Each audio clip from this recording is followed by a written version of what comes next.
Hey, what's going on YouTube? Today I'm going to be going over my mapping strategy that I've been doing and having a lot of fun and pretty good success with. Now, you're probably not going to find like mirrors or headhunters or mage bloods doing this mapping strategy, but the cool thing about it is how casual it is and how little setup is required to actually make the strategy work.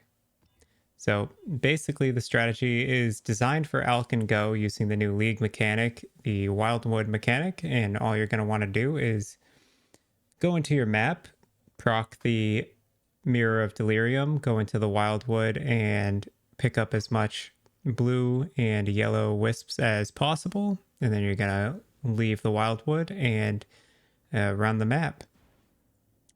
The Atlas strategy is leaning towards stacking Abyss with some Delirium added on.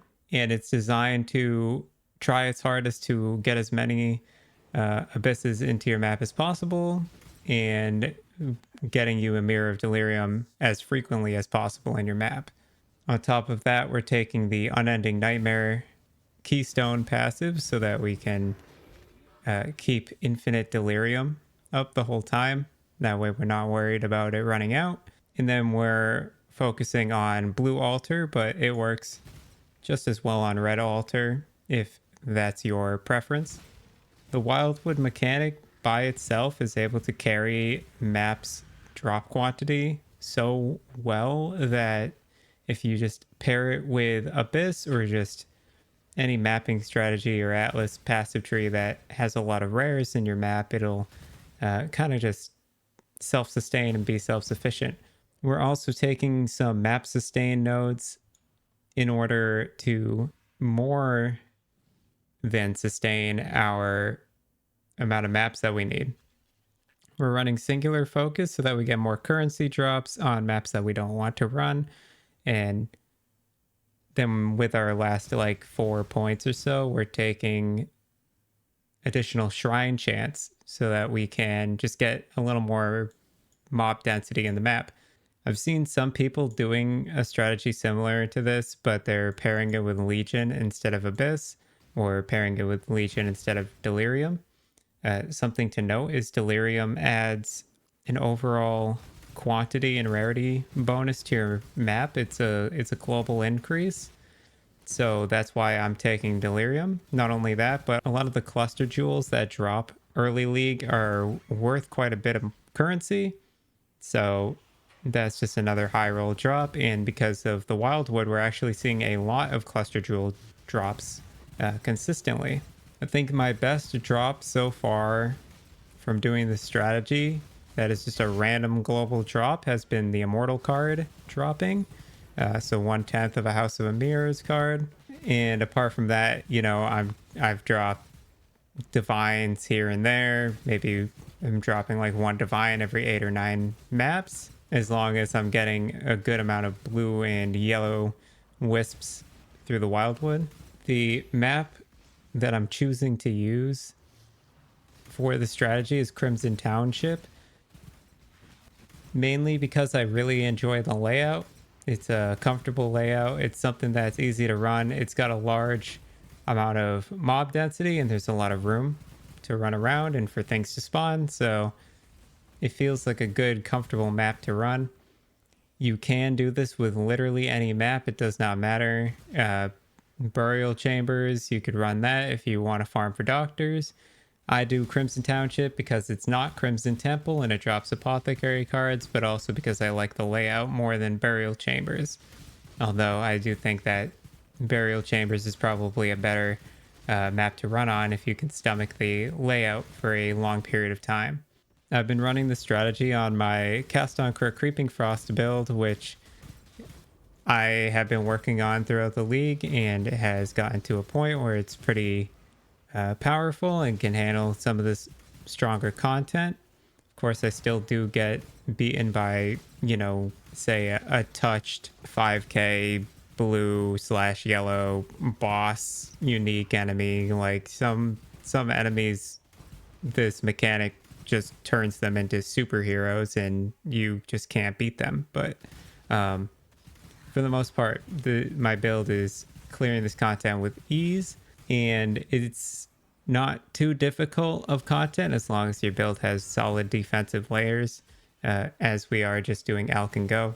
You can do this with 8 mod corrupted maps if you want, but I have made this as a way to farm maps without having to use Sextants in my setup, or without having to like go out of my way and get corrupted maps, etc., get Scarabs.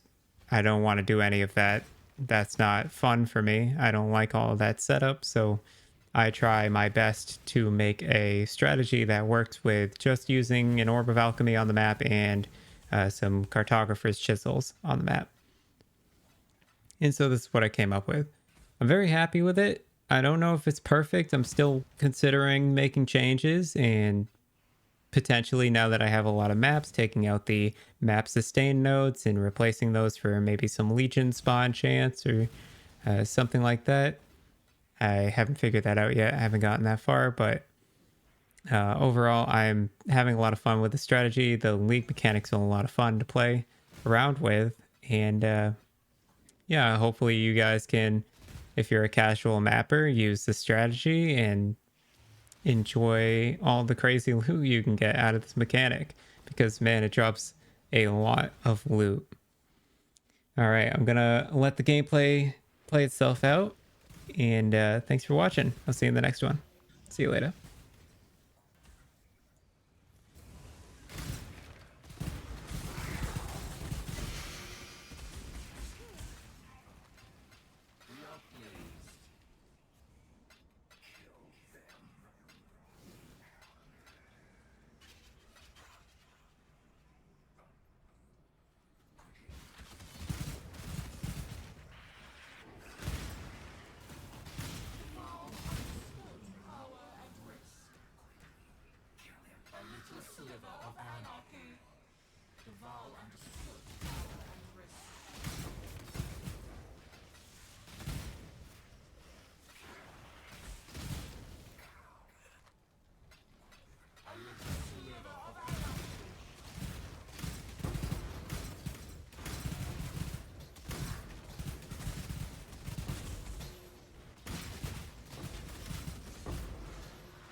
Understood. Power and rest. A little understood.